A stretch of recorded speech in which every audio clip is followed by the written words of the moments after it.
This podcast contains adult materials with descriptions some listeners may find distressing.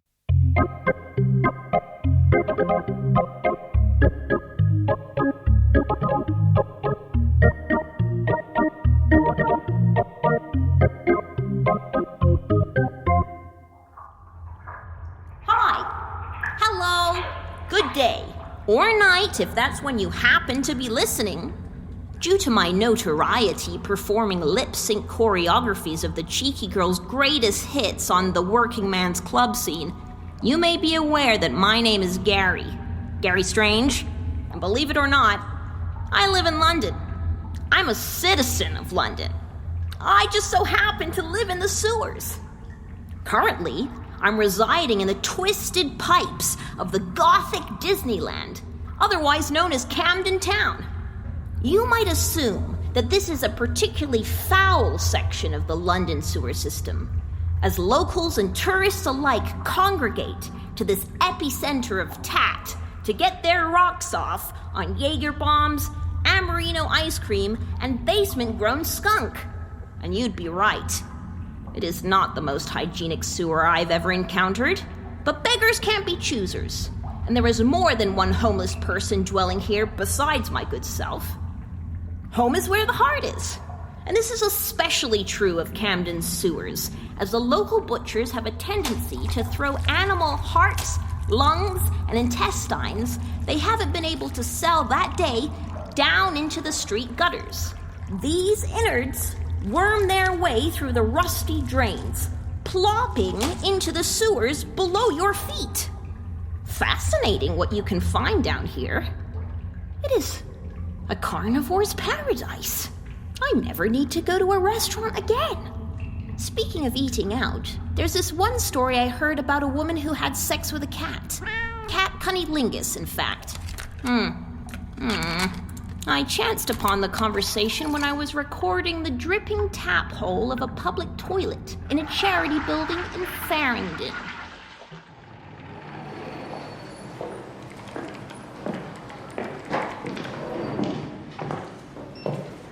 Hi, welcome to Word Liberation Organization. How can I help you? Hello, what is this place? Oh, we are an international hub for the liberation of literature, literacy, and freedom of expression. Well, there we are. Looks more like a library.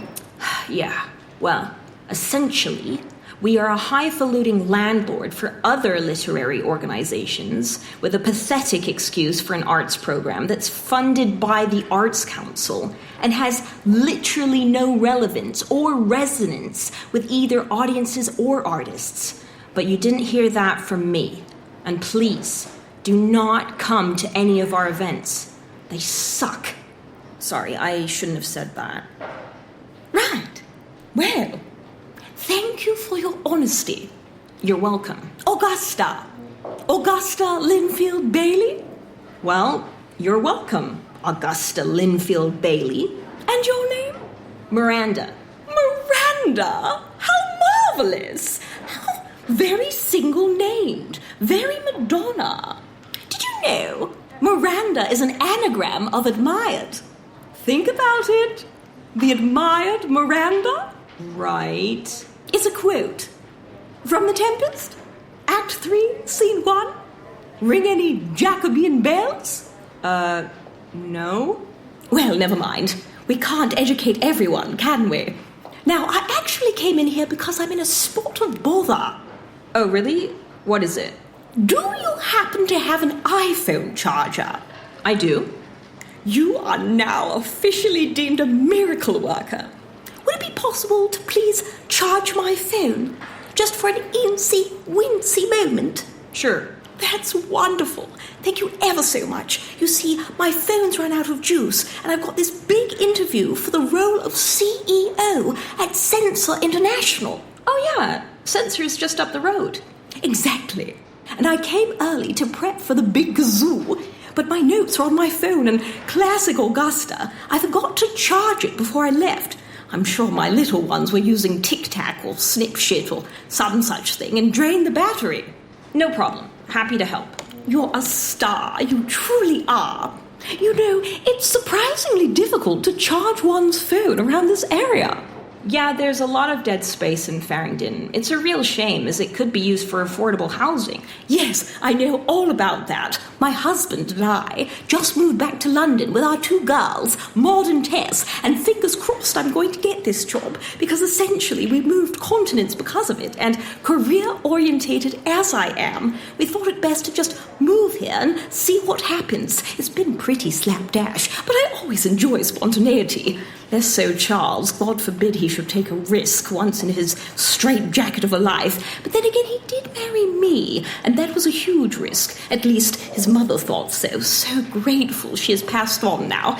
But the schools really are fab in North London. Oh, do you happen to know any particularly excellent secondary schools for our girls? We're happy to pay. That's not an issue. You get what you pay for, as they say.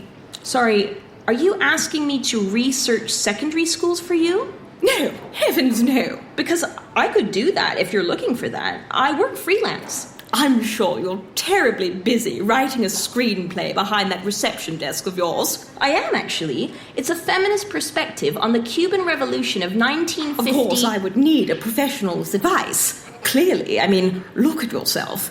Besides, there's all these educational consultancy services you can pay for nowadays. Some are a complete rip-off, but you have to know the right people, and one time I had sex with a cat.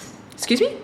It was more like the cat had sex with me. At least from my point of view, she had sex with me. I mean, we were 2 consenting adults. Actually, I don't know how old she was, but I'm sure she wasn't a kitten. She was far too big for that. She must have been 2-3 years old. But regardless, we were 2 consensual partners. Although we weren't together romantically as a couple. That would be absurd. Imagine! I mean, it's not like she took me fine wining and candlelit dining to a Parisian-themed gastropub. I love Paris. Have you been? You must go. But, I mean, it did happen. I had sex with a cat, and it's important to say that out loud, and I feel I really need to get that off my chest before my interview, as I have a tendency to babble in professional settings. Not like now. You actually make me feel at ease. I just really like your face, and I saw you from behind the glass and thought you could be someone I could talk to. Someone edgy, very 0 hours contract, someone that feels extreme yet friendly. You have an open face, a bit of a clown face, truth be told. I hope you don't mind me saying that. I'm sure you realize you look deceptively cheery on the surface, but your happy exterior masks the deeper tragedy within. Thank you? Tess. No, my name's Miranda. The cat's name. On her collar. It was Tess. I mean, it is Tess. I'm sure she's still alive. I mean, I hope she's still alive. Cats can live up to 18 years if they're lucky, and she certainly was a firecracker. She had a lot of pep, a lot of spunk, so I wouldn't be surprised if she wasn't still a spry old thing all these years later. Who knows? She might outlive us all. Right, and where did you meet Tess? Who? The cat.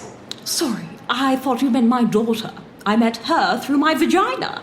But in effect, I met Tess the cat in the same place, different circumstance. It must have been 20 years ago now. I hadn't heaved 2 vomiting bags of joy out of my uterus at that point. My frou-frou was still as tight as a stretched rubber band.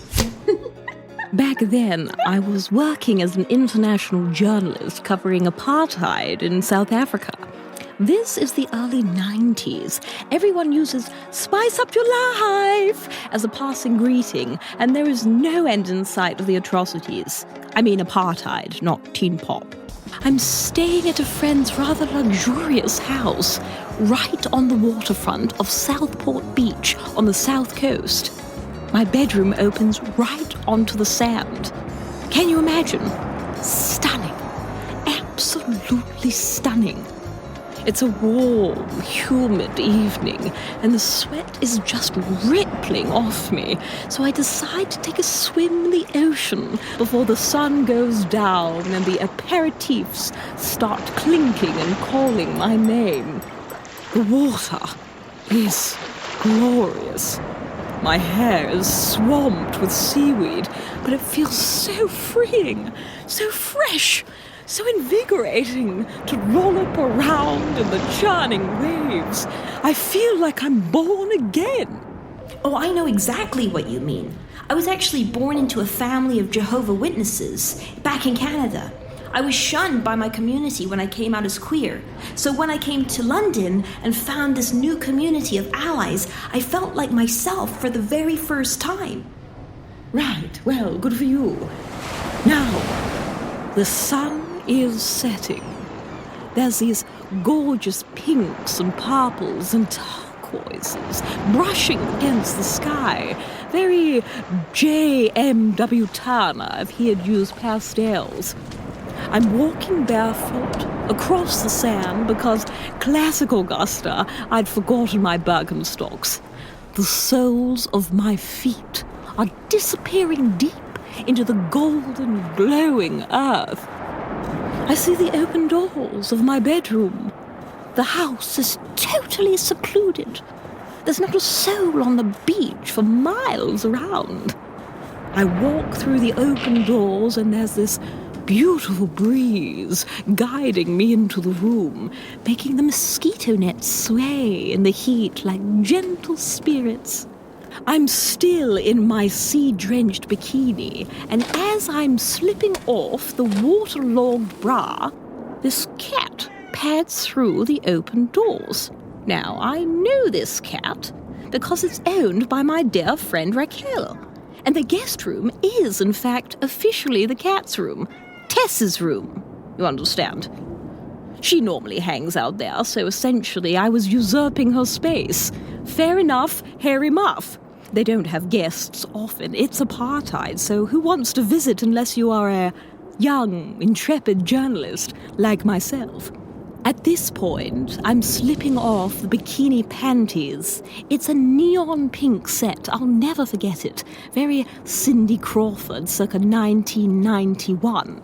It is so ludicrously hot, and the breeze is just so gentle, lapping at me like a lover, that I decide to lie down on the bed naked and engage in a bit of good old shavasana, corpse pose, have a bit of me time, and, find what feels good. I'm lying there, eyes closed, legs spread, concentrating on my breath, when suddenly I feel this tiny rough piece of sandpaper rubbing between my thighs. I'm thinking, what on earth is Raquel playing at? We haven't fucked since Cambridge. I open my eyes, look down, and lo and behold, there's Tess, licking away like the apocalypse is about to occur, and my pussy is the only milk parlour left open. It must be the salt in the water that attracts her. Cats are particularly inclined to umami tastes. Perhaps Raquel isn't feeding Tess the right level of nutrition because this cat is really going for it. And you know me by now. I'm not one to judge. I gently try to shoo her away, but Tess is having none of it. This cat is determined.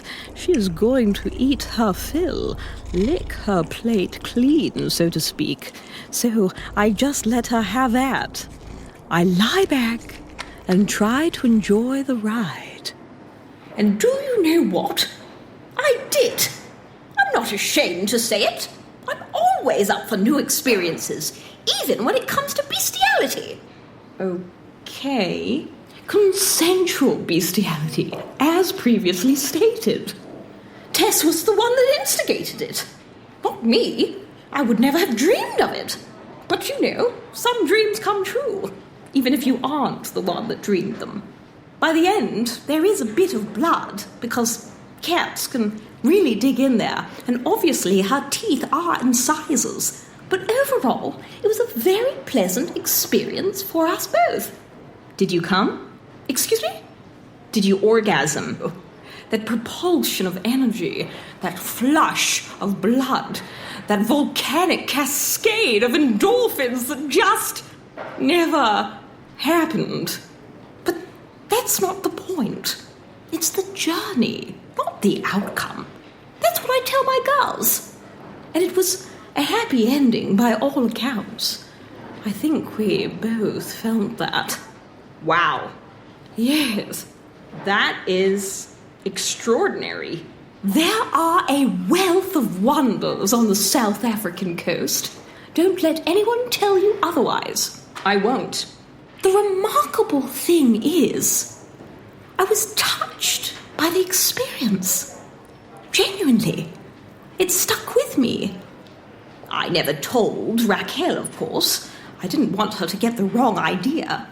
Who knows? Maybe I should have told her. Perhaps it was a territorial thing. But I was so moved by the experience. I named my double dildo Tess and used it with my girlfriend at the time. Really?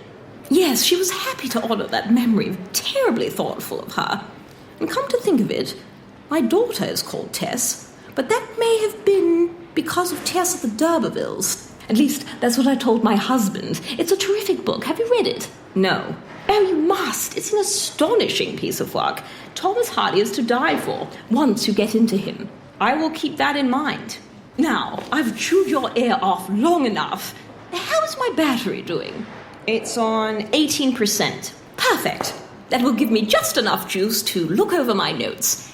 And my interview's in 15 minutes, so that gives me just enough time to bunny hop up the road and get ready CEO style. Well, all the best for the interview. Thank you ever so much. And if I get the job, I'll pop round and let you know so we can celebrate. Sure. Cool. You know what? I rather like this word federation place. It's called Word Liberation Organization. Very freeing, very fresh. I feel invigorated. Although I do think you could do well to market it as a library. Might get a few more people in here. It looks a bit empty. I'll suggest that to my boss. Not sound presumptuous, but somehow I don't think they will be taking suggestions from a receptionist. But here's an idea.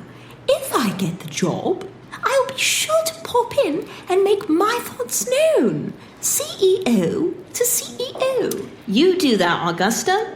You do that. I will. Well, wish me luck. Good luck. So kind of you. Take care. Yeah, you too. Bye now. Wait, you forgot your...